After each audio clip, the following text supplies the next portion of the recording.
আজি যোনটো ভূতৰ কাহিনী কৈছোঁ নহয় ভালকৈ শুনিব। আজি কাহিনীটো পঠিয়াইছে তৰুণ নামৰ ভাইটি এটাই। কৈছে ৰাইজ সঁচানে মিছা মন জানে, ভাইটিটোৱে পঠিয়াইছে।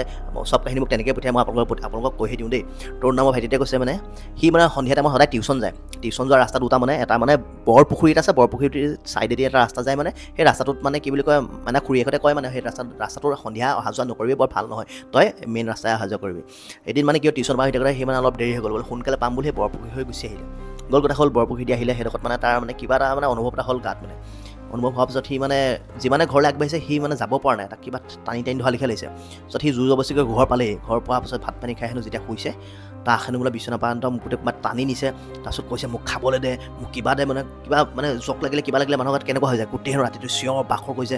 লাষ্টত বাপেক মাক হেনো লগালগ ৰাতিয়ে বেজ আনিছে, বেজ আনি পেলাই জাৰিছে, 2 দিন জাৰিছে হেনো ৰাইজ। 2 দিন যোৱাৰ পিছত সেই ভাইটিটো হেনো ভাল পাইছে।